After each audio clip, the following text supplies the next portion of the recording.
Oops, ano naman ginagawa nyo ngayon? Bopis tsaka pansit. Bopis at saka pansit. Ito nga pala si Tita Jo. Ayan, oh. Hi ka, Tita Jo. Hello! Isa sa mga pinakamasarap magluto ng pansit yan.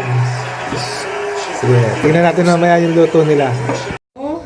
First step is gawa ng aswete oil. Para may kulay ang ating bopis. Bawang, sili.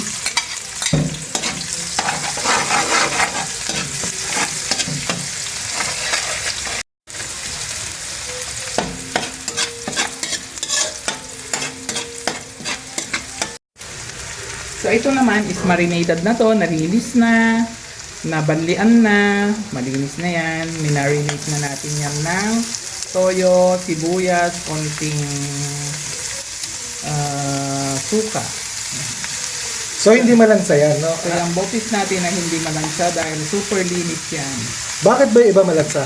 Eh kasi hindi nililinis. Ito bago binoil, binanlawan ng maraming beses, then pinakuluan sa konting luya, konting suka, tapos babanlawan mo ulit bago mo i-slice. Then pagkatapos mo, i-marinate mo sa toyo, sibuyas, damihan mo ng sibuyas, paminta,